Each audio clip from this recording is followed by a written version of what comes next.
The time is now 12 minutes after 5, and I will call this meeting of the VIA Metropolitan Transit Authority's Board of Directors to order. We'll begin with a moment of reflection.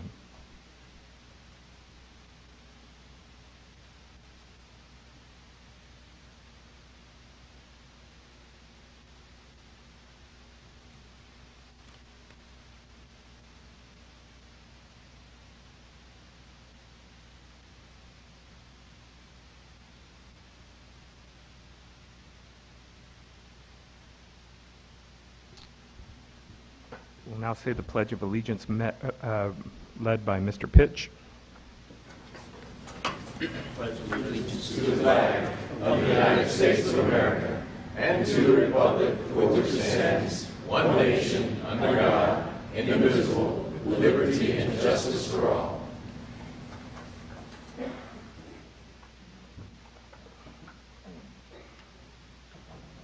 So thank you for your patience while we got our mug shots taken. I apologize for the delay in starting the meeting. Let me go ahead and begin this meeting by welcoming our two newest board members, Mark Harrison and Mayor David Marn. Welcome.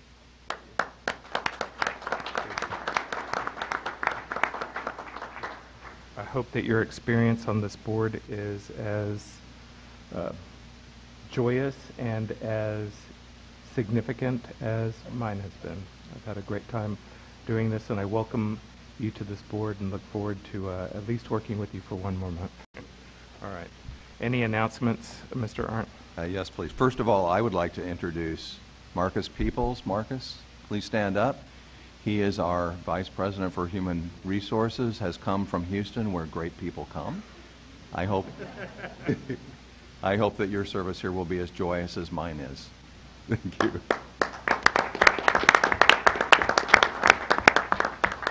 We'd also like to recognize Northwest Vista Government class with their professor, Professor Marvitt, in the back, here to observe government in action. Welcome.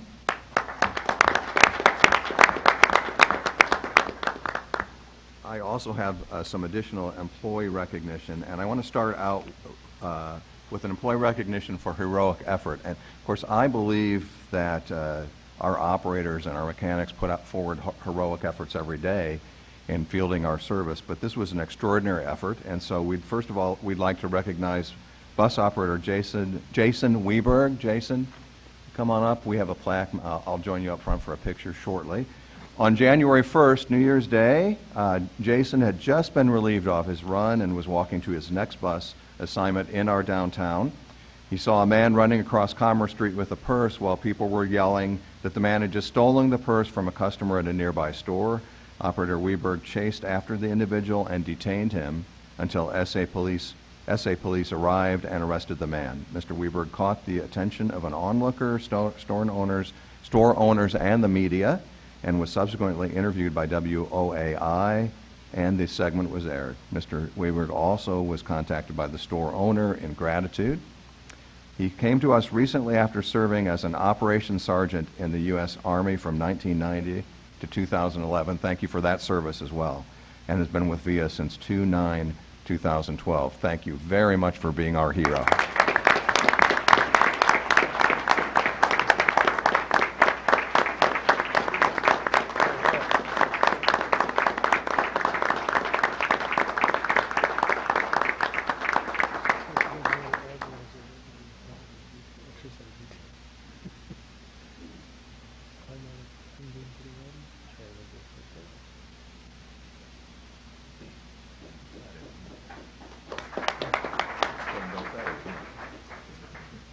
Next, we'd like to recognize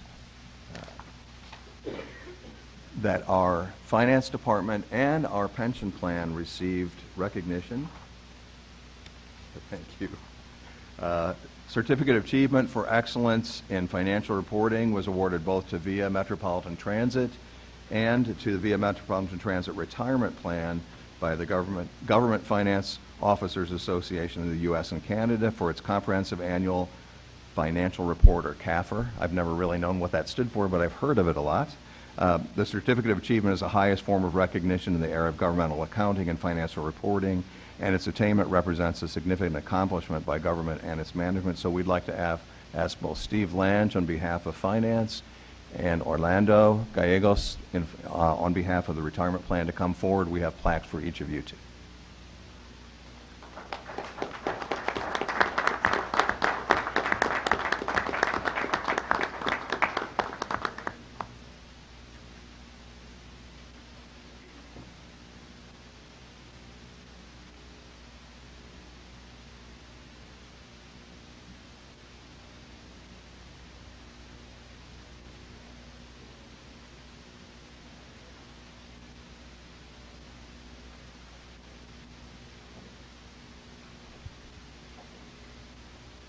And I would also point out Richard Betts, who probably did all the work for Steve. Thank you, Richard.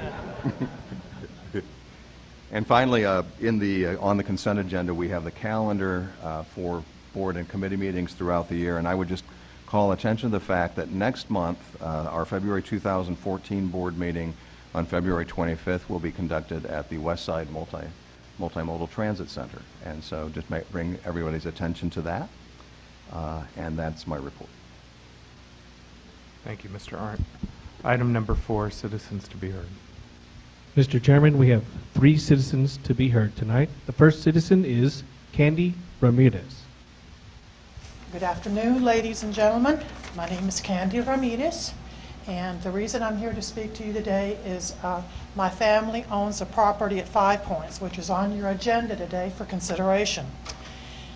I just want to let you know that I'm still not happy with selling the property. That has never been my intention. I feel that I have been pressured unduly to have an appraisal done. And the appraisal, of course, I knew how it was going to turn out. It did not come out in my favor. And this is after many years ago when 2 very good buildings were demolished and torn down so that they could take a piece of the property to widen the street, which would help VIA make turns at that corner of Laurel and Fredericksburg Road. So I'm here to tell you that the family and I are still against the offer that was given to us. As a matter of fact, we never asked for one. We have no intention at this time to make a settlement agreement. And we think that we are going to do whatever we can in order to postpone this and do whatever is in our power as a family and as property owners to stop this. Personally, I feel that it's not fair that the 2 buildings were torn down many years ago when they were still viable, still good, and now VIA has come back and has started taking an interest in the property. This started in 2008 when they wanted to revamp the bus stop there for the ridership. I had no problem, the family had no problem with doing that. We were willing and happy to do that. We didn't want to get paid. We wanted to do that as part of our volunteerism because we believe in the neighborhood and we know that there's a need for people to have shelter when they are waiting for the bus. So I just want to let you know that even though we were amenable to the idea of letting VIA use the property for whatever they needed for the ridership, it quickly turned into no, we want to take the property and buy it from you for $4 a square foot. And at that time, that was not acceptable. It is still not acceptable, and we have no intention of selling at this time. We will do whatever we have to do in order to stop this, and no matter what it takes. Also, the other thing I want to mention, I've only got 23 seconds, is that no one has taken into consideration the historical merit of the property. No one has taken consideration the acequia that I believe is underneath the property, that I remember water gurgling and bubbling up on the parking lot whenever we had years with heavy rain, and of course the oral history that we have had in the family for over 70 years, stating that there was always an acequia either underneath the property or right next to it. I thank you for listening to me, and I thank you, ladies and gentlemen, for your volunteerism and your hard work on this board. Thank you. Damon Mason.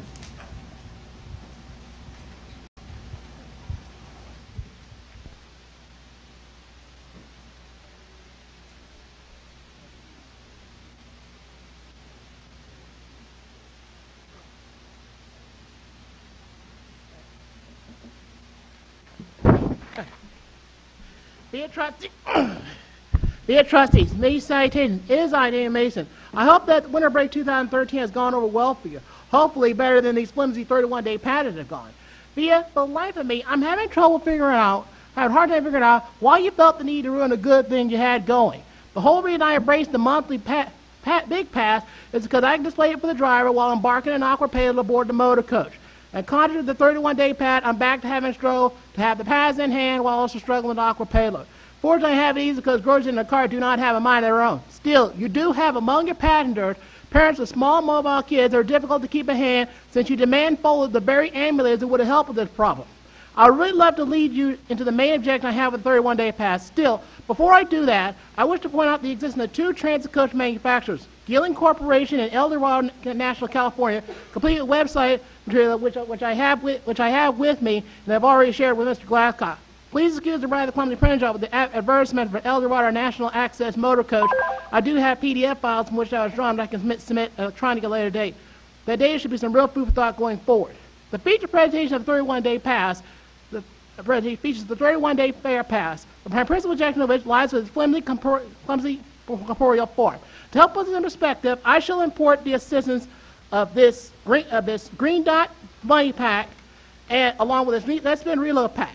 Both of these finance media have the magnetic strip on the back, just like your fair media does. Still, there is one difference I really wish to lead you through tonight. The technique for which is very straightforward. Tap the money pack and reload pack against any hard surface. The loud noise made from that speaks for itself. Still, what I will tell you is that the green dot money pack and the net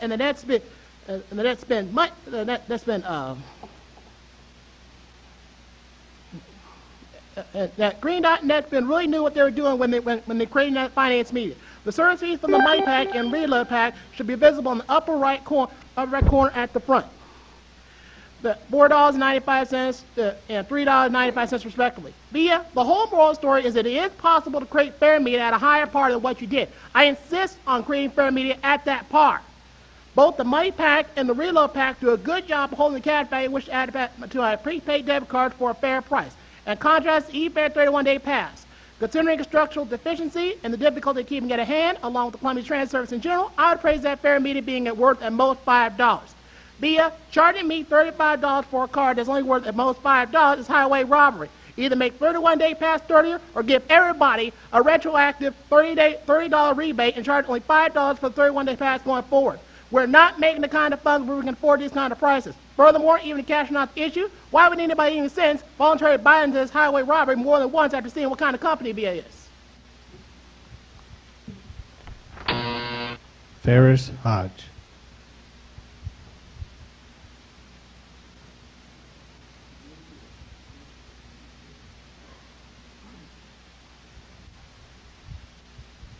I want to say hello to everybody. First, I want to say that to Bonnie Elder and Frank Garza, you have to have roll call.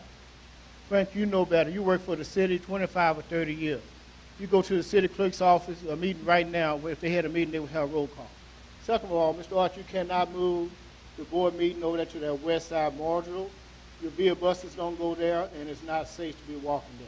That's number two. We have always had our board meetings over here at a central location. So I don't know what your problem is. Now, let's get down to the nitty-gritty. I told y'all at the last meeting that y'all overcharging everybody, and we don't get no money back. If we owe you 15 cents or 5 cents, y'all want to throw people off the bus. The people that ride the VIA Trans, they say, well, who is Mr. whatever that man's name? I say, well, he's at all the board meetings. And my friend, she goes to the dialysis. The fare is $1.95. She don't have no change. So she have to put a $3 and VIA don't give her change back. VIA don't give nobody their change back. VIA, y'all are ripping off the citizens of San Antonio, Texas. And that's a shame. Y'all need to be fined $30,000 each. Y'all are making millions of dollars off of us. That guy owed me 5 cents, didn't want to pay it. The other lady had gave 60 cents. And she said, he said, you want me to give you your money? She said, no, we're just trying to make a point that if you owe us money, you should give us our money back. And one lady was going to call VIA police to take this guy off the bus because he didn't have a park. And I said, no, VIA's buses would never stop rolling to wait for a policeman unless somebody's fighting. I put the 25 cents in and told the boy, go sit down. And that lady had been a pain in the butt since she had been a bus driver. But so much for that. Now, y'all had a code of silence. Y'all should say we have a prayer, quiet prayer, or whatever you want to call it. Y'all don't do that. Y'all just do what you want to do. Now, number 88, bus should be going to Walmart. The 88 bus should be changed to 87. The Elvis bus should be called 88. People are confused on it. Your buses run late. Y'all don't want to take the card.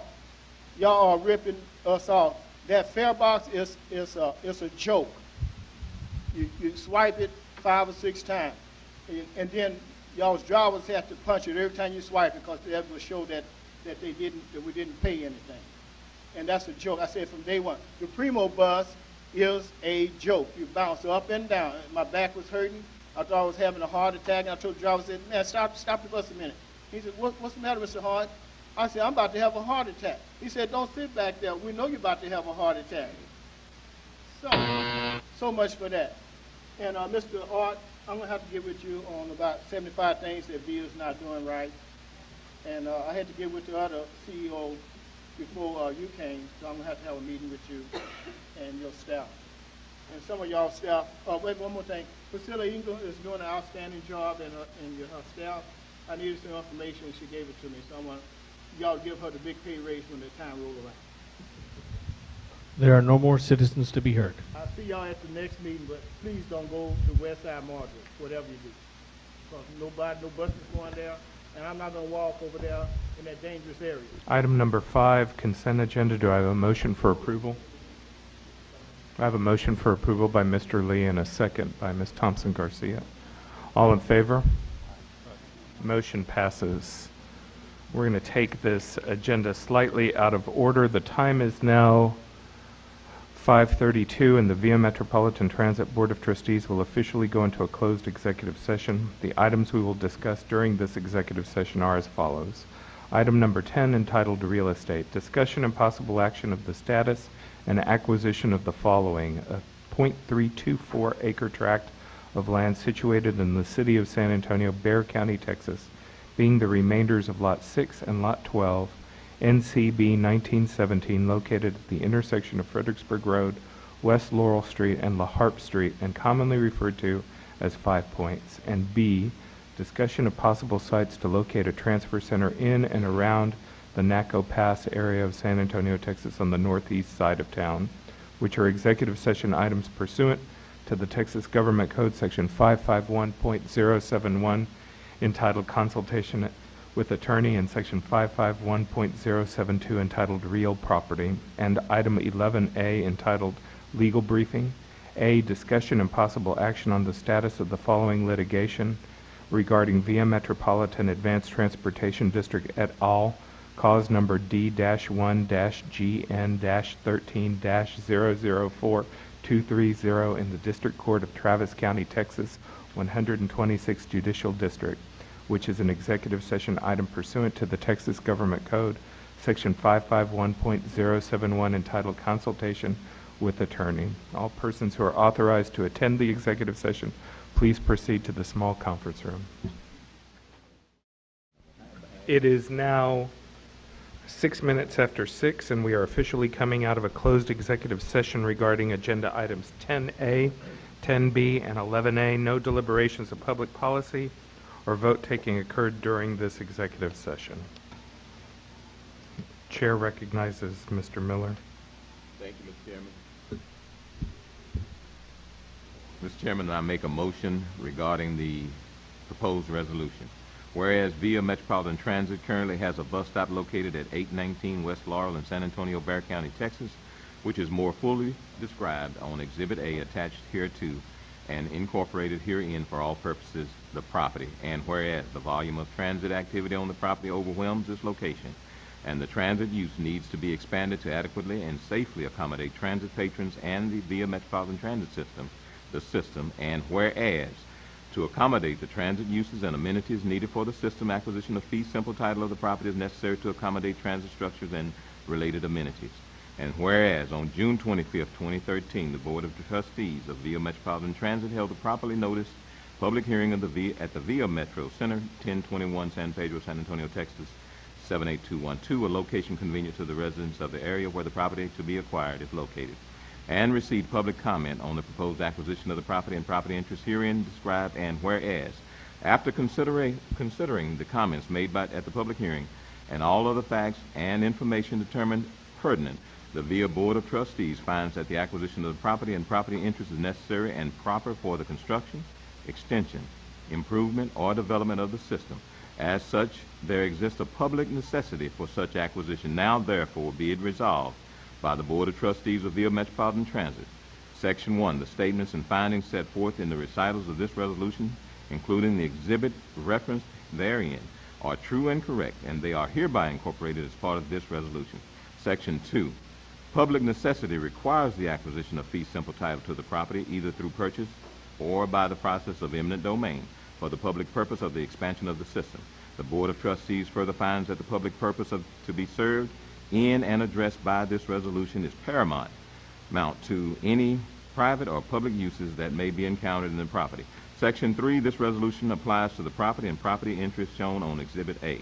Section 4, the President, CEO, or his designee is hereby authorized on behalf of the Board of Trustees to initiate eminent domain proceedings to acquire fee simple title to the property set out in Exhibit A, if they cannot be otherwise secured for the public necessity herein established. In addition, all acts and proceedings done or initiated by the President/CEO or his designee for the acquisition of such property interest rights are hereby ratified, approved, confirmed, and validated, and declared to be valid in all aspects as of the respective dates of such acts and proceedings, with in regard to the grantors from whom such rights are being purchased or acquired. Exhibit A, property and property interest subject to acquisition by eminent domain proceedings. Fee simple title to the property identified below to expand the transit purposes and uses associated with the VIA Metropolitan Transit System. A 3.325 acre tract located at 819 West Laurel Street, San Antonio, Bexar County, Texas, and legally described as follows: part of Lot 6 and Lot 12, New City Block 1917, as recorded in Volume 5249, page 290 of the Deed of Records of Bexar County, Texas. Said lots being part of the Peter Jumnus subdivision, as recorded in Volume 51, page 517 of the Deed of Records of Bexar County, Texas. The undersigned officer will be the secretary. Does hereby certify that the above and foregoing is a true and correct copy of the resolution adopted at the meeting of the Board of Trustees on January 28, 2014. I have a motion. Do I have a second? I have a second by Mr. Allison. Any discussion? Point of personal privilege, I would like to recuse myself from this vote.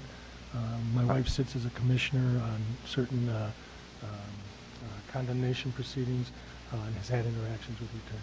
Let the record reflect that we have two recusals on this vote, Dr. Gambetta and Mrs. Bersenio. I have one discussion item with you, Brian, which is, you can come on up.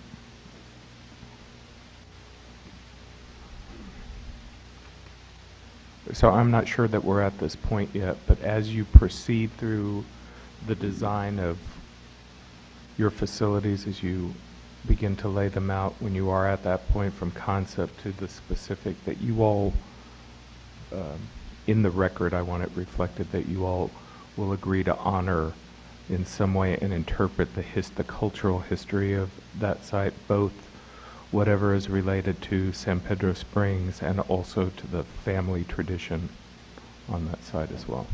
Mr. Chairman and members of the board, staff will take that recommendation, and that is a great idea on how to move forward with this piece of property. All in favor? Aye. Motion passes.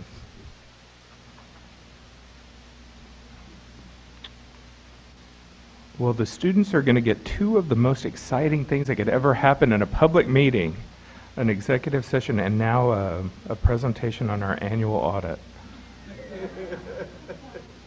Item number 6, Mr. Wallace. Thank you, Mr. Chairman, members of the board. Probably one of the core governance things that the board does is to see to an annual independent audit. It's required by the federal regulations as well as state law. So, the audit committee heard in detail the results of the annual independent audit, which was conducted by Paget Strataman and company, as well as Carmen Garcia and her company. And I'd like to introduce to you for the presentation Joel Pettis and Carmen Garcia to convey to you a synopsis of the results that was discussed in detail at the audit committee on January 21st. Thank you, Larry. Mr. Chairman, members of the board, good evening. My name is Joel Pettis, and I served as the lead engagement partner for the audit for VIA for fiscal year ending September 30th, 2013. In accordance with the contract, we have subcontracted to minority participation contract about 25% of the audit to the firm of C.C. Garcia. Carmen here, being here today representing her firm in case you have any questions. Really, the highlights that I provide to you are brief, since we have previously met with the audit committee. So any questions, you have some deliverables in there that relate to the financial statements as well as the letter on conduct of audit. Anything in there that you'd like for me to expand upon, please. Any questions thereof, let me know, and I'll be more than happy to answer them. But really, the highlights of the audit is on the financial statements, on the financial side of the audit, VIA we're issuing an unqualified opinion, as highest level of assurance that we can issue on a set of financial statements. Excuse me, I said unqualified, it's an unmodified opinion. That's terminology that just changed this year under a new set of clarity standards that VIA adopted and that we adopted as part of the audit. Before, in the past, it was referred to as an unqualified, but I want to correct myself. It's an unmodified opinion. That's clean bill of health. Since VIA is also a recipient of federal dollars, we also conduct an audit in accordance with Circular A-133, basically a compliance audit to make sure that the federal dollars are being spent in accordance with the grant agreements and the objectives. We are issuing an unmodified opinion as well on the compliance audits. And the two programs that were subject to audit, one was the U.S. Department of Transportation, the FTA Capital Improvements Grant. It had some arrow dollars in there. We're happy to report there were no findings as a result of the procedures performed. And then the second grant this year was the Transportation Investment Greenhouse Gas and Energy Reduction, the TIGR grant, was also subject to the A-133 audit, and also I'm happy to report there were no findings as a result of those procedures. And then lastly, the report on compliance with laws and regulations also revealed no findings for fiscal year 13. That's a quick summary of the results of the audit. I'll be happy to answer any questions the board may have. Do you have any questions? Compliment, Mr. Chairman, if I may. Ms. Garcia, I just want to compliment you on being our DBE participant, and I understand that you do materially participate in the audits of VIA. So thank you for that. Thank you, Joel, for selecting Ms. Garcia. Thank you, sir. We do. Thank you. And I want to also reinforce that and to mention that Ms. Garcia's her firm has done the maximum, has reached the goal and year after year, and that's also appreciated greatly of both Paget Strataman and Garcia. So thank you very much. Sitting on the audit committee, not here. Sitting on the audit committee, it was a great audit.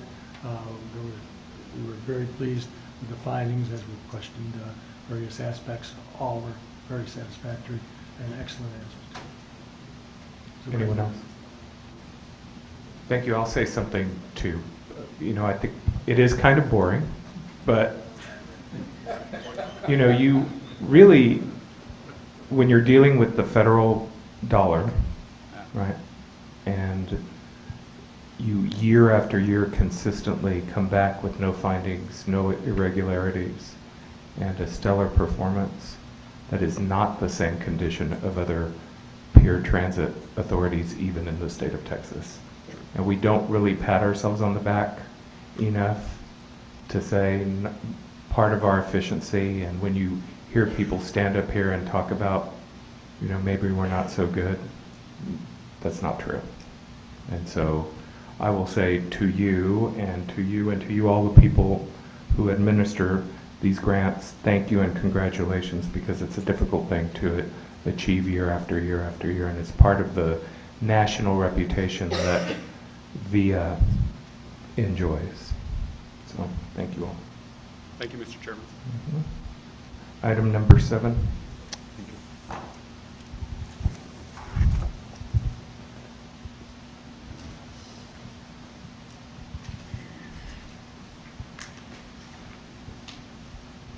Oh, do I need to, hold on one second. I need to call that vote, don't I? We need to accept, okay. Are we fine? We approved? I move to accept. Okay, so do I have a vote? Let me take a vote. All in favor? Aye. Okay, now we're okay. All right. You know, for the benefit of our new board members, you might want to introduce yourself too. Thank you. That's a great idea. I haven't had a chance to meet everybody. I'm Alva Carrasco. I'm the Vice President of Transportation. Welcome to the board, new board members. I'm Tracy Manning, Manager of Service Planning and Scheduling. I'd like to say welcome also.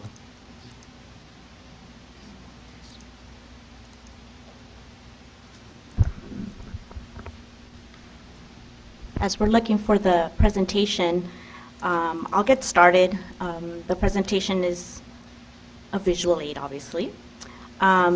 We're asking for approval from the board to move forward with our proposed March 2014 service adjustments. Thank you. Thank you. All right.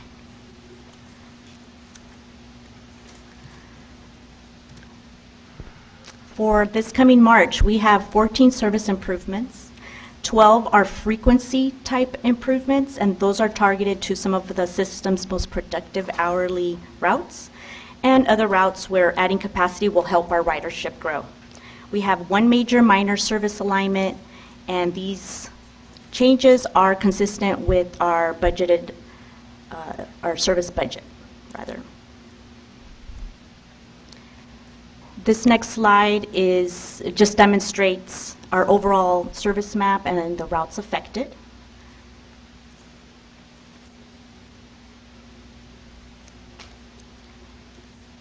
I will briefly go through the improvements to give you an idea of what we're requesting.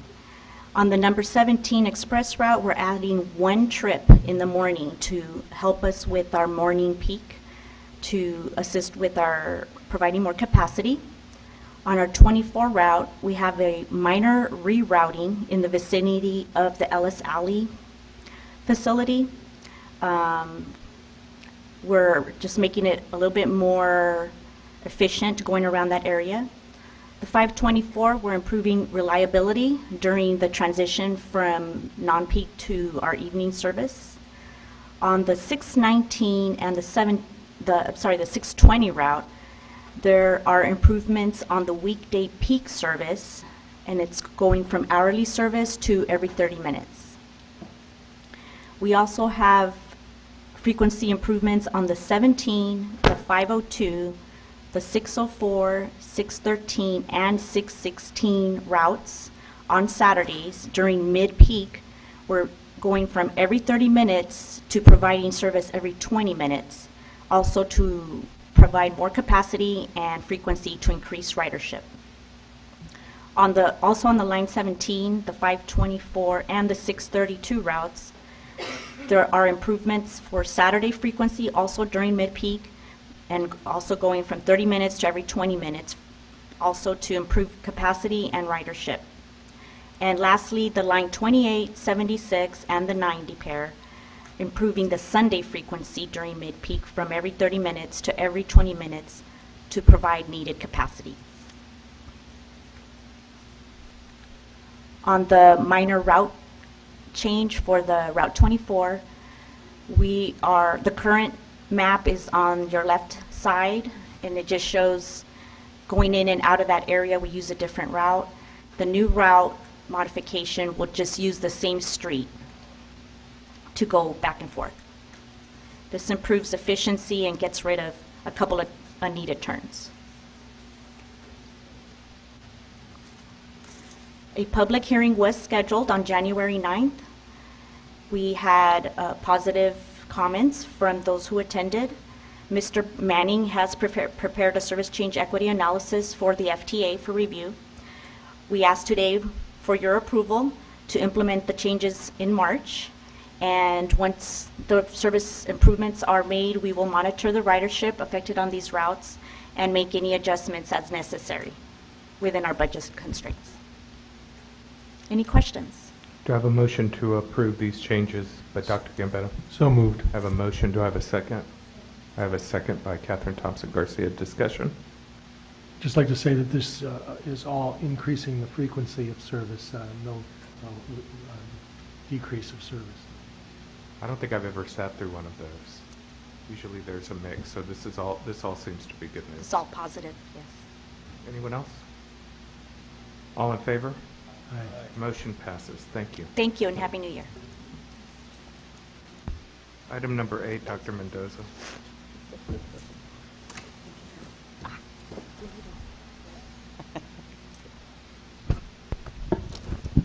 Why don't you introduce yourself too and give you have a new title, I think. I do. Good evening, members of the board, and welcome to the new board members. My name is Dr. Diane Mendoza, Diani Mendoza, it's pronounced Diani. I am the Vice President of Government and Community Relations and also the DBE Officer for the agency. And tonight I'm in my role as DBE Officer presenting information to you on our accomplishments during 2013.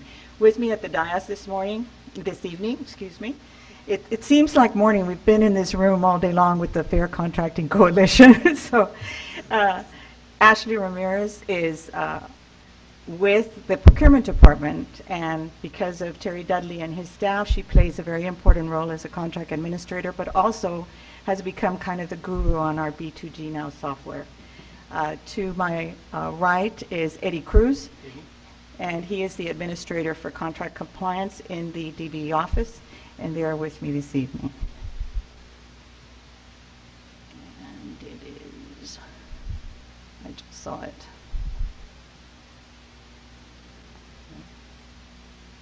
Okay, there we go. Okay. Can you get the lights for me? Thank you. Well, it's good news again. The 2013 year in review this evening. Can you get it? Let me just, there we go. It's not moving. There it goes. It's really information sharing with you this evening. No action is required. We wanted to talk to you about the accomplishments within the department for 2013. You, as the Board of Trustees, have been very instrumental in all of this.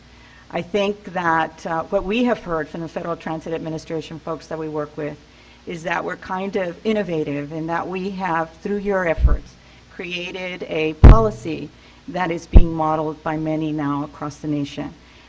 Your vision in putting together a business supplier diversity policy for small minority and women-owned businesses, not only for our federal dollars, but also for our local dollars on small business participation, has been very, very effective this year. And I hope that what you see in just a few slides will let you know that. We've accomplished quite a few significant milestones this year. We'll share those with you, and then some 2014 initiatives for the future. When I came here in 2011 as the DBE officer for the agency had a 14.86% DBE goal that we quickly revised. We had some updates that needed to be done to the DBE policy, and we were able to move that goal, that overall annual goal, to 24%. We're happy to report to you that in 2013, we not only met that goal, but we exceeded it and reached a 38% goal. In setting the goal for the future, in 2014-2016, we have a goal methodology that is quite complex. It's a 3-step process. We need to look at our marketplace. We need to project how we're going to spend our federal dollars for the future. And all of that kind of happens in Eddie's realm in terms of looking with procurement and sitting with project managers and trying to see the kinds of goods and products and services we will be procuring for the future. The other thing that was happening when we were setting the goal was that sequestration had just happened, so we weren't sure what was going to be available for the future. And then the other very big thing of this is to kind of look at your 3-year past achievement and kind of get an average of that.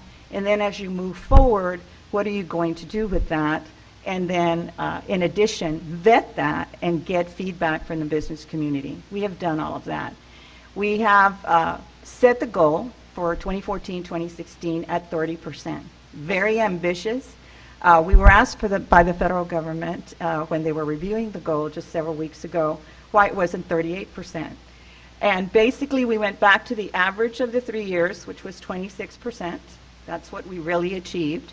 And then we looked for what we had done this year and how we might move forward, and kind of did kind of a split down the middle. And it is a projection.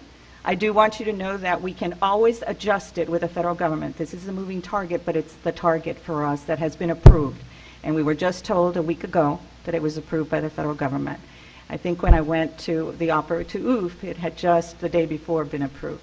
So our new goal for 30% is good. It's working, and we're moving forward. And we did share that, by the way, this morning with the Fair Contracting Coalition. They were very pleased with our results. This is the dashboard that we're hoping we can bring to you. You know, we spent almost 2 years putting together the B2G Now software, and now it's activated. We're bringing on vendors. We're able to track dollars. I know some of this is it's a screen grab, so some of it is quite small. But I do want Ashley to kind of tell you what you're looking at, because we will be coming back with these kinds of reports for you in the future very quickly. Good evening. This is pretty much what I see every day when I log into the system. As you can see where it says awarded contracts under a previous fiscal year, the number looks a little bit lower than what we achieved, but in actuality this was taken a couple of weeks ago for the OOF committee. The numbers have jumped up. Right now it's for credit is about 15.916%. So hitting what the average was that we had estimated for what we put as a DBE goal for last year. The reason why it went up is because some of our vendors have gone into the system and made sure that they have gotten their payments, they've reconciled against it, and we've added some more payments that we have put into there. As you can see for this current fiscal year, right now we're averaging 58.5% a DBE or SBE credit. The other things we're looking at is vendor registration is going up. Those numbers have gone up since the last time we presented over at the OOF committee. I actually have about closer to 50 active members and about close to 80 people who still need to just turn in financial things. So it is an ongoing thing, and we are seeing more vendor registration. In fact, at the FCC, I had several vendors come up to me and ask me about making sure they can get registered into there. So there is a great deal of interest in that. And I think that's pretty much it. The name of the game for us is accountability. That is certainly something the FTA is drumming on us on a daily basis. Certainly Secretary Fox has talked about that. Accountability is very, very much part of what is happening at the federal level right now. Transit agencies were submitting goals of 2%, 3%. Those are not flying anymore. They're not being approved, and they're being challenged because I think the story for us, certainly in Texas, has been that we're able to make it if you have the commitment from the top, you have the commitment from your project management team, and it filters through your organization and your community at large. I do want to kind of show you very quickly, doing that, Eddie. Go to next, yeah. No, it's not quite, there we go. You want to take it so you can do it, because you're right there. Yes, good evening, board members, chairman. My name is Eddie Cruz. I'm the administrator for compliance at VIA Metropolitan Transit. What we see here is what we reported to the FTA. We knowingly, willingly provide this information to give them the average of where we began in 2011 in achievement for goals, awards, and commitments, and where we ended in fiscal year 2013 based on the policies the chairman and board members have supported, allowing us to create this. With 38%, we actually averaged out 26% overall for those 3 years, which means it actually validated the 24% DBE goal that was submitted to the FTA in 2012. This is actually a demonstration by bar of number of DBEs, sum of DBE awards that were total for the 3 years. Fiscal year 2011, we did have to submit a statement as to why we were able to achieve it. And then moving forward to 2012 and 2013, we demonstrated that we were able to exceed our actual 24% DBE goal, again demonstrating in DBE dollars and the growth that was recognized through those 3 years, allowing us to validate the 30% goal for the next 3 fiscal years of 2014 and 16. What we did not share with you, but we did share this morning, we were asked to kind of break out those numbers for each of the ethnic groups, and we've done that both for male and females in each of the groups that we report. Obviously, the numbers can always be stronger. We've been challenged that in the African American community, we still need a lot of work to do. We heard that strongly today, and we will continue our efforts in that area. I don't know what I'm doing. It's not working for me. There we go. I just want to talk about some significant milestones, and I'm not going to read through all of this, but just I think the most significant one was the implementation of the B2G Now software. That took us quite a bit of work. I want to thank again Terry Dudley and everybody who has worked with us in procurement. It was a real team effort. President Art supported that, as did all of the executive management team, and I'm very grateful for that. We did hold our second annual IDEA conference. We've updated the DBE policy because we do have new leadership when President Art came on board.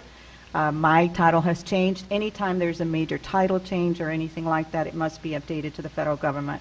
We continue to have our partnerships, and we're increasing those. We did have a significant impact, we believe, with the NAACP, and we continue to work with them, and in fact have an event coming up with them in the next couple of weeks. We're in our second year with the Hispanic Contractors of San Antonio. We're looking at other partnerships. We are in partnership with the City of San Antonio on Cafe College. We're looking at what the University Health System is doing with PTAC and seeing if we can mirror some of the training that's available through that. So many of those kinds of initiatives will continue for the future. Kind of the user group think tank is pretty much something new for us that we're going to work on, because all of us who are using B2G Now can always make that stronger and make it work for us better. So we're working on that. And we have kind of a new paradigm shift in the way that the DBE staff will be used within the government and community relations area. And again, monitoring and enforcement, as you have always asked us to be accountable to you, is something that we will continue to do for the federal government. Eddie sits on a blue ribbon committee with FTA staff, continuously reviewing and getting information on how we are doing, and I think that that has been a great asset to us in being able to have that one-on-one interaction with the team that the Secretary has put in place. Thank you so much, and if there are any questions, we'll be glad to entertain them. Comments, questions? I have a Mr. comment and a question. Can I do both? Yes. First of all, I just commend you for an outstanding job over the last couple of years. You've certainly built a great team and have done a great job in setting a very high bar for the rest of the agencies in this community. I mean, it's exceptional when you hear of what, I'll leave them unnamed, but other agencies achieve overall on their goal. The one question I have is the new range has been approved. Do you have a sense of what other transit agencies are submitting and what their approved rates are? I think Eddie can answer that from that committee. I'd like to answer that, sir. Basically, we are one of 10 agencies that have a 3-year goal above 25%. The average has been as low as minimum of 0.05 and as high as 15%. In the country? In the country, yes, sir. The FTA has asked us on the committee how we can improve or assist them to allow them to move forward with their goals like we're doing. And one of the issues was the policy and the adoption from the top down. I'm not surprised at the answer. So again, I mean, not only are you setting the bar very high locally, but you're doing it nationally within your peer group. So congratulations. I'd like to echo what Trustee Pitch said, and again, as always, compliment y'all for incredible work. Your presentation before our Operations Committee was well received. Again, y'all go beyond, above and beyond, not just meet, but I know y'all will work to exceed those DBE goals. And again, just with the innovation that y'all have done from the B2G software and the exciting things about the MOUs, I guess second year now with HCA and now a pilot with NAACP. The outreach that your department does is outstanding, and kudos. Thank you. Dr. Gambetta. I'd like to reinforce that also, and what's important in many of these matters is the trajectory. And here the trajectory goes up, establishing a clear trend in both in terms of percentages and in terms of dollars. And that's so very important. So let's keep the trajectory going, and congratulations. I don't know whether it's because I'm coming to the end of my term or because the students are in the audience, but you know, when I got here, this was a very frustrating area of our operations. And this is a very important cultural change. It did start at the top with the questions of the board to the administration about what would need to happen, not only to deal with DBE, but also to deal with local minority and to create jobs, given all of the significant dollars that we are spending and will spend in the future that should accrue to the benefit of our own community, and asking questions about things that maybe for too long have been monopolized by people who, you know, have always had them, aren't necessarily from San Antonio, and never thought to think about including local vendors as a part of their team or their procurement. So I want to thank you all too. I think it's a great first step. I would encourage you to keep working at it, and mainly I'm very thankful that the culture of the system appears to have changed to allow us to be, once again, something that we take for granted and we don't celebrate enough, one of the best transit systems in the country for our innovative thinking. Thank you all. Thank you, sir. Thank you very much.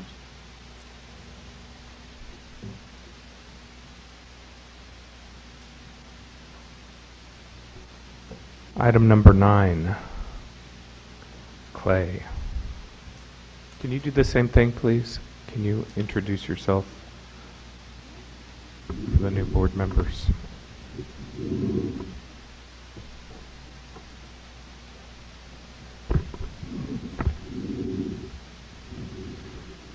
My name is Clay Smith. I'm the director of the Advanced Transportation District, and today we're going to be bringing to you an update of the San Antonio-Bexar County Metropolitan Planning Organization, their Metropolitan Transportation Plan, also known as the Mobility 2040. Every 5 years, the Metropolitan Planning Organizations across the nation have to update their long-range plan. The scheduled approval of the 2040 long-range plan will be in December of this year, and so tonight we've invited. Can you stop right there? Yes, sir. Okay, so you can't do anything unless it's in this plan. So this is a really important presentation, because if you're not, and you ought to just come on up. So come sit right up here with everybody. In case you haven't met Sid, Sid is the director of the Metropolitan Planning Organization. So anything that this system hopes to have done and approved in the future, and most importantly funded, has to be included in this plan. And that's a very good point, because every federal project does, whether it's VIA, the ATD, the MPO, the RMA, all of those come under the umbrella with the MPO. And so with us today, we've invited guests from the Metropolitan Planning Organization, and Ms. Jeannie Geiger, the Deputy Director, will be making a presentation. And Jeannie actually spent 11 years with VIA in the planning area. And also the Executive Director, Sid Martinez, is here today as well. Tying it all together at the end of the presentation, Katandra Noy will provide the VIA component and how it will fit into the long-range plan. And so, Clay, yes, sir. just for the benefit of the new board members again, where did you come from? I spent 35 years with the Texas Department of Transportation in the San Antonio district, which makes up 12 counties around San Antonio, and spent all 35 years here in San Antonio, and retired and then came to work with VIA a little over a year ago. And you're the first director of the Advanced Transportation District? Yes. Yes. Okay. Thank you. Okay. And with that, Jeannie, if you could walk us through. Thank you, Clay.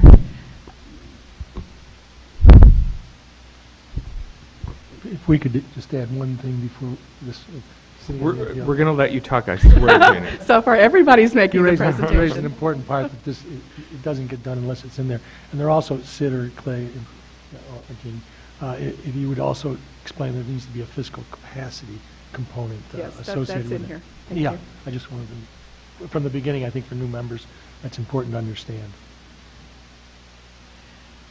The MPO's long-range multimodal transportation plan, or Metropolitan Transportation Plan, as Clay said, the current one is called Mobility 2035.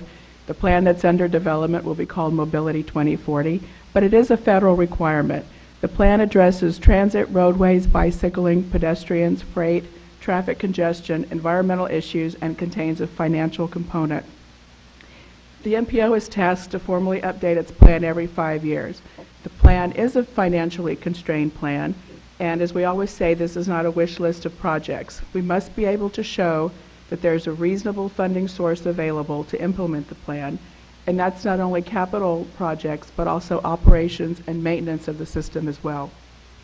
We have a consultant on board to assist with public involvement and travel demand modeling.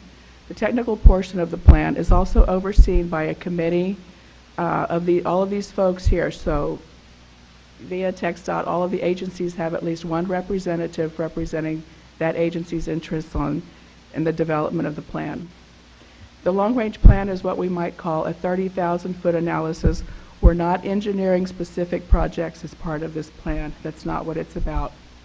Through the use of population and employment scenario planning, the plan is linked with land use developments, housing, and employment.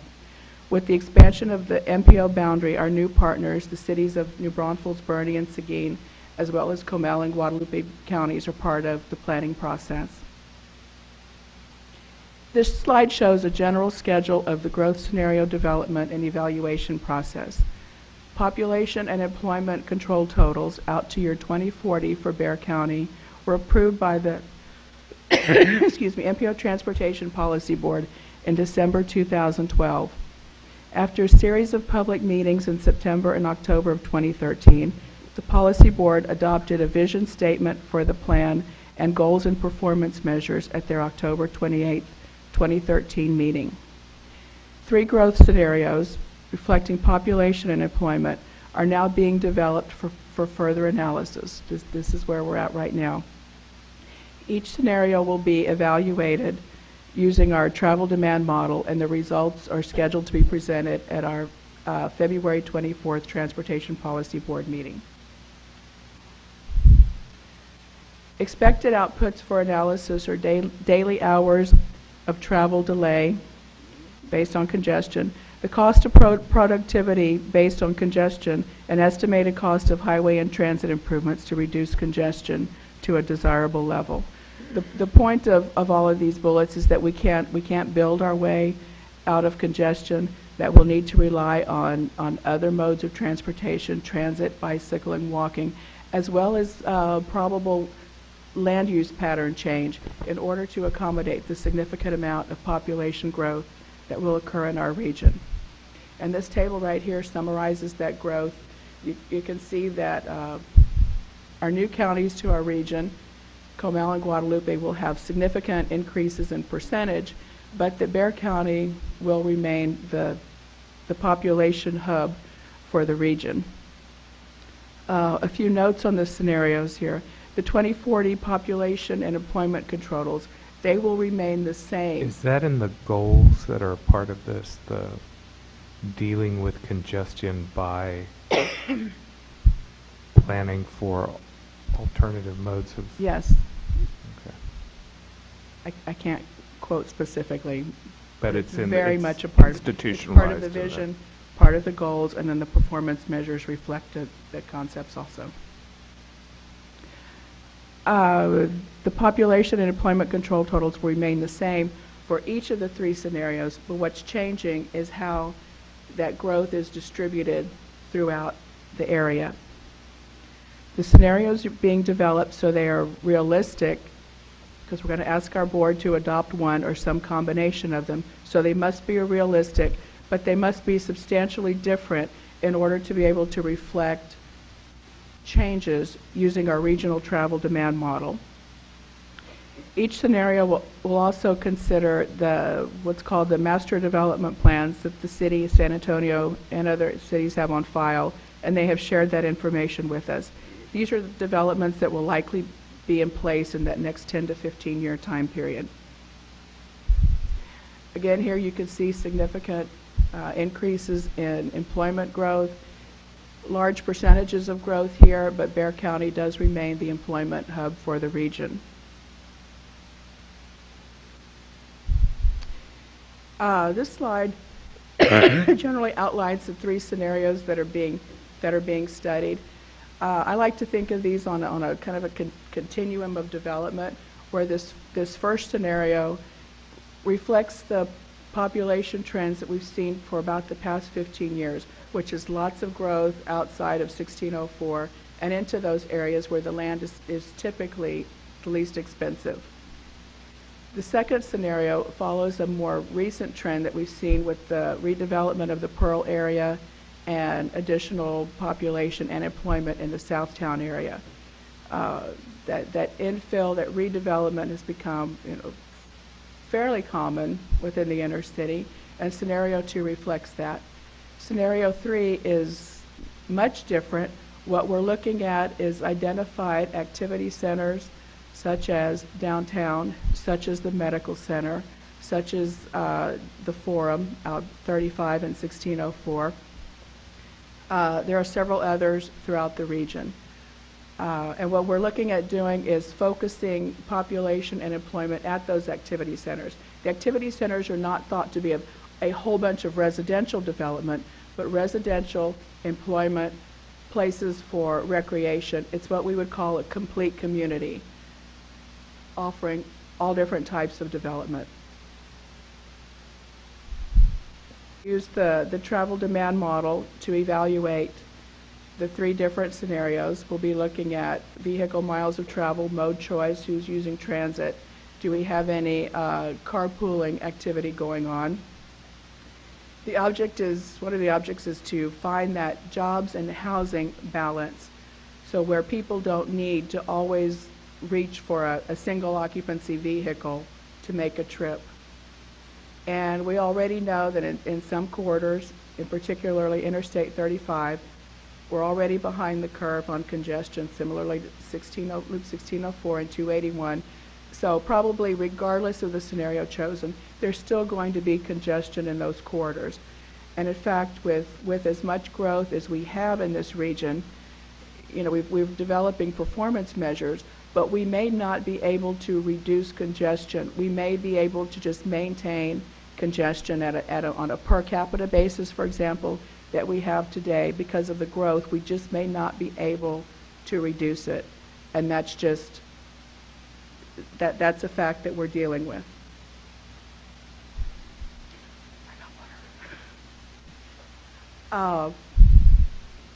Is this still mine? This is still me. Again, reiterating that scenarios are tied to specific population and employment distributions. We'll be using the travel demand model to evaluate each of the scenarios and using the model results to evaluate benefits and impacts to the whole system. Again, not at a specific project or parcel level, but at a regional system-wide level. And we're on a very tight schedule to get that information done and to our policy board at their February meeting. And I believe that's all for my part of the presentation. I'm going to pass this over. Before we get to the specific relevance to VIA, can I ask? And maybe Absolutely. maybe it's in here someplace later on, but let me ask the question. So the scenario, can you go back? So the scenarios go to the policy board, and then those scenarios, like these, right? Yes. Do these begin to track the decisions that are made about what find their way into the long-term plan, into the TIP? The scenario that the board Specifically- selected then is then used to develop the rest of the plan from now until December, when it's scheduled for adoption. Is the anticipation that these are based on a shift in the air quality status of our community? Not specifically, but through the travel demand model, what really drives our air quality is the amount of vehicle miles of travel. The scenario 3, I'm guessing, would have the least amount of VMT and would be better for air quality. I'm just guessing that. Yeah, I'm gonna my run out on the question is, limb. at what point do you Or- all begin to build into the model of the plan things that might have an impact on VIA because they begin to take that CMAQ money and invest them either in corridors or invest them in alternative modes of transportation, specifically transit? Those are certainly things that the board would review as part of making this decision. So in terms of air quality, obviously our air quality is degrading. And so that would be background information that the board would have in making the decision on which scenario to choose. So for example, if air quality is something that you're really concerned with, and some of our board members obviously are, and all of them should be, but for some of them it's one of their major issues, then they will stay away from scenario number 1 because that's going to degrade the air even further. And they'll look at scenario 2 or scenario 3 as one of the more favorable choices. So that's background information that they'll have in making this decision. And then in terms of CMAQ funding and even our MPO discretionary funding, the board can certainly take these scenarios, whichever one is chosen, and use that as project selection criteria when they're distributing those funds at some point. So for example, our current scenario that we have in our current long-range plan is a infill development, transit-oriented development scenario. And so as we put together project selection criteria for our discretionary funding, we made sure that projects that were within a certain quarter mile of a VIA transit stop, for example, were given more points and were awarded more points and therefore could come out more favorably in that project selection process. So these are things that we can certainly do once the scenario is chosen. I'm just wondering how you ever really have that. Yes, I'm concerned about the CMAQ money and how it might positively impact transit. That's the biggest thing, I think, coming down the road. But then density. So they will actually, the issue is that they will select a scenario or they will trend towards a scenario and or a combination. And does the MPO have the discretion of, how do you begin to, I saw, which I thought was a good thing, to have the consideration given for how the context around the development of the corridors, so the bigger planning issues. How do you all anticipate density, incentivizing That's density? the issue. That the MPO itself does not have the ability to incentivize density, but in choosing that scenario, Don't have to approve projects that don't. Exactly. That's one. And then two, the board has to understand that in choosing that scenario, that they're sending the message that this is what the region would like to see from all of the agencies sitting around the table. And two, then it's up to these agencies that are sitting at the table, City of San Antonio, City of New Braunfels, City of Seguin, Bexar County, to then go back and do what they can in terms of land use authority that they have to make sure that that scenario comes to fruition. So it's a difficult task for the board because I think everybody would gravitate towards scenario 3, if I'm being honest, in terms of what we would like this community to see. But at the same time, we understand that it's not that simple, and there are some complications to making that a reality. So they have to understand that before choosing that scenario. But at the same time, we understand that we want to do something different. This community wants to grow in a different way. So it's a balancing act that they're going to have to kind of focus on and then try to move forward with whatever scenario they choose. Thank you. I think it's important to mention also through the leadership of the MPO that there has been a scheduling of an MPO board retreat where many of these topics can get discussed and massaged and developed further. So thank you.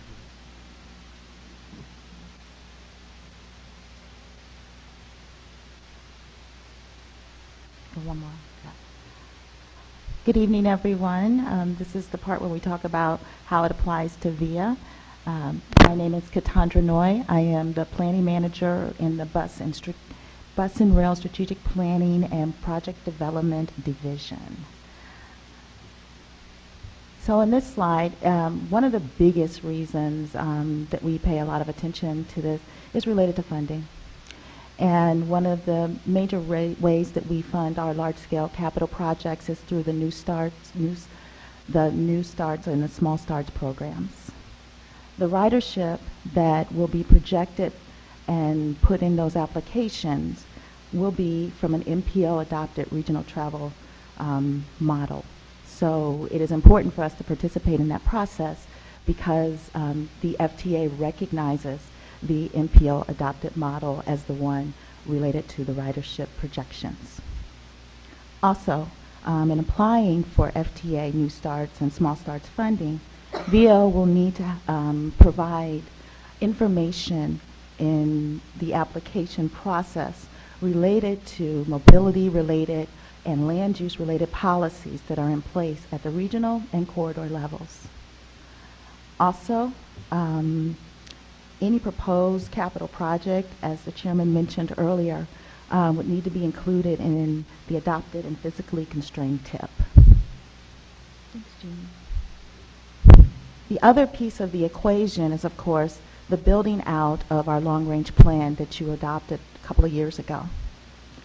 VIA is very much involved in the discussions related to the scenarios, and as a part of that process, especially in scenario 3, looking at suburban growth and how we could have future high-capacity transit for the region as a whole. Definitely through the ATD, our regional partners, we're working to make sure that multimodal facilities that include transit priority lanes are out there to help us in providing transit services for our region. But we have, I'm sorry. Maybe this is a question for you. We did approve the acceleration of planning studies associated with new high capacity. And so are the timeframes for those studies, like looking at those corridors, looking at the connection to the airport, looking at light rail, all of those things, are those on a time frame that impacts us? They are on a time frame that would impact. We did accelerate, right? We did. We're working on those. We'll have some updates on those in the next couple months. They are on a time frame to not only impact this, but also utilize the information associated with this. So the modeling and the scenarios that we're talking about will drive some of the outcomes that come out of some of those efforts as we move forward with those different corridors. So that money that we approved is now getting leveraged into this process somehow? Am I right or am I wrong?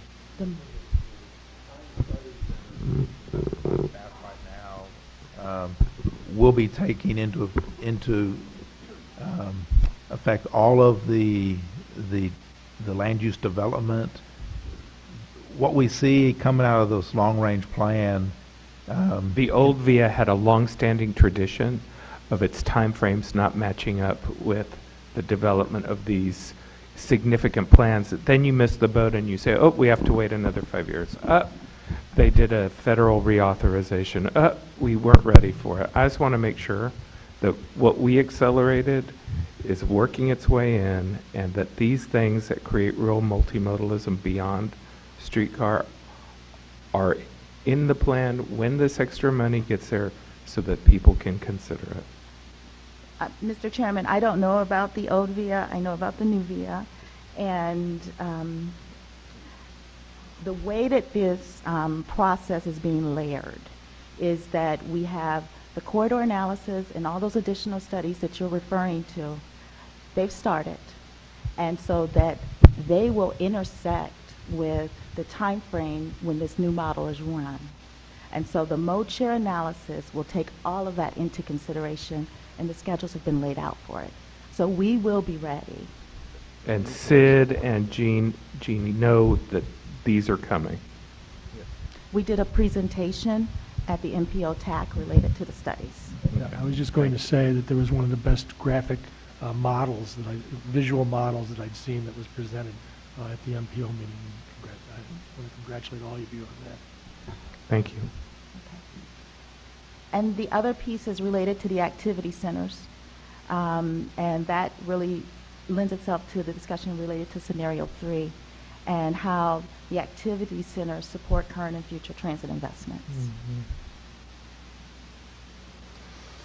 So in making a scenario happen, how is it that we translate from the scenarios to the model to making investments that are truly transit supportive? There's 2 major pieces to that. The very first piece is one that is almost completely in the hands of the local municipalities. And that is the distribution of policies that impact the distribution of population and employment at the local level. And the economic development, all of that is in the hands of the local municipalities. VIA is actively engaged in working with the communities and talking and discussing what transit supportive development is, how it can be done, and having those discussions. But in the end, it is a local municipality decision. Our piece that we have a lot more control over is related to doing those partnerships, having those discussions, and working to make sure that wherever there's questions or want input related to how to make the scenario happen, that we are there to provide that support. So basically the closing insights are that high capacity transit investments are most effective and relevant to our region when we connect higher density activity centers that include a balanced concentration of housing and jobs. Large-scale transit capital projects thrive on nodal development, concentrating in nodes, which differs from highway, which is more corridor-driven. So marrying that up with the ATD work and the nodal development is a perfect marriage. In addition, parallel and perpendicular pedestrian and bike access to these corridors are perfect for complete streets and for communities where you can live, work, and play. And the travel demand model may show that potential VIA ATD investments are more effective when they serve the greater region, which is beyond our current service area. Are you all working out those agreements with regard to the development of the transit priority corridors? You're on TV. Yes. Yes, we've been working very closely. They track the original intent. Yes, been working with TxDOT and the original intent, and we've been in discussions with that, and we'll be coming back to the board the near future with to finalize all of that, because it's very important. It's a part of the $825 million plan that the Alamo RMA and Bexar County and TxDOT and the ATD and VIA were all a part of. That was a component of that. And one of the things in closing on the does the 825 include the final completion of the ramps into our Yes, sir, it does. Multimodal center? Yes, sir, it does. It's a part of that. And in addition to that, the flyover, is that what they call it? The flyover that comes from the transit priority lanes coming to the VIA property. All we need to do is we'll be working with the MPO and the policy board on funding the phase 2 so that we can receive it. But the long range plan is very important, as you mentioned, Mr. Chairman, and it's a big integration of the the transportation system and the land use, and we're seeing more and more a need to do that, and that's what these scenarios 2 and 3 really begin to do, and that helps support things like the streetcar, the transit priority lanes, the BRT. Those become major components with moving people through this area and keeping it economically competitive with other major cities. Thank you all. It's nice to have you. Thank you. Someone give me my own mic, so I want to say something. I just want to say thank you to the VIA staff for all of their participation in our MPO process. You know, you talk about the new VIA, and we've certainly seen a difference all the way from the board members who've been involved on our board, Mary Briseño, Gerald Lee, Rick Pitch, Dr. Gambetta here in recent history, have all had a big influence on making transit a priority for our board. And then, of course, the staff as well, just having them involved in our transportation planning process really makes a big difference, having them sit at the table and help us prepare these documents and these plans. And so thank you to VIA for all of your assistance in what we're doing. And we look forward to adopting this plan in December 2014. I think everybody understands that transit is a priority for the region, and we certainly plan to make it one as we talk to our board about these scenarios. So, thank you. We'll let you finish. Oh, I'll let Jeannie finish.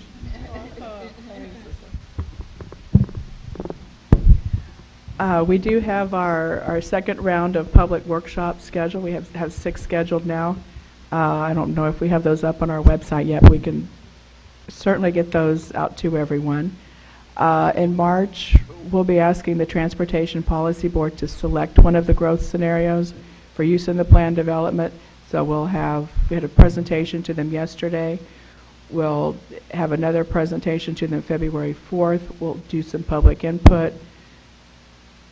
Late February, early March, that ask for a decision at their March meeting.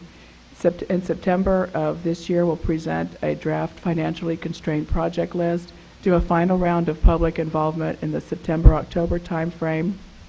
The draft document will be presented to the board at their October meeting, and then the plan is scheduled for adoption on December 8th of this year. Thank you all. Thank Anyone you, else? Thank you, Gene. Mr. Harrison.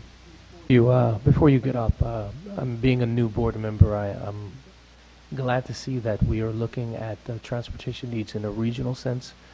People do not understand a lot of times how fluid the populations between Austin, San Antonio, San Marcos are with San Antonio. Many persons do live in San Antonio, but they commute to Austin for work on a daily basis. So the regional partners are going to be very important in our growth.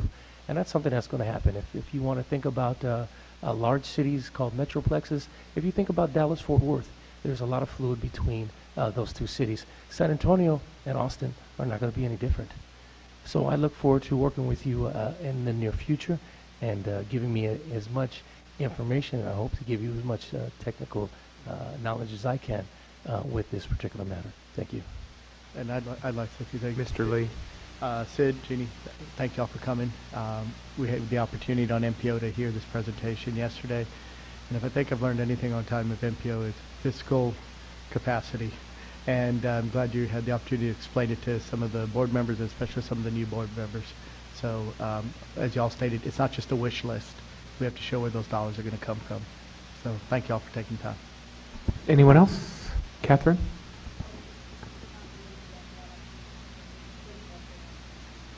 Okay. Anyone else?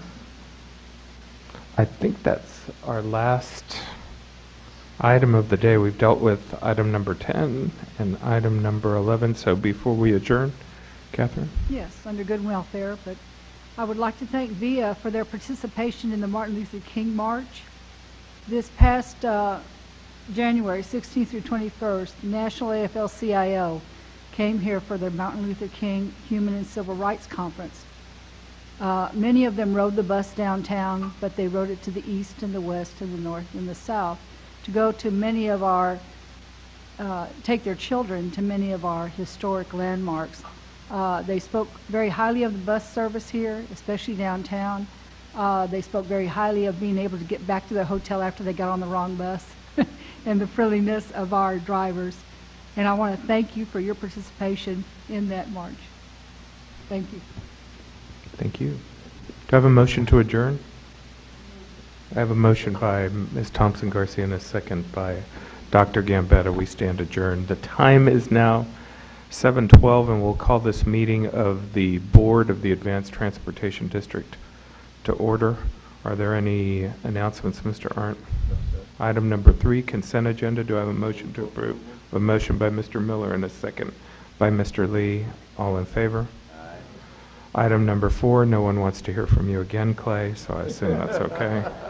Item number 5, we have nothing. And item number 5, do I have a motion for adjournment? I have a motion and a second. We stand adjourned.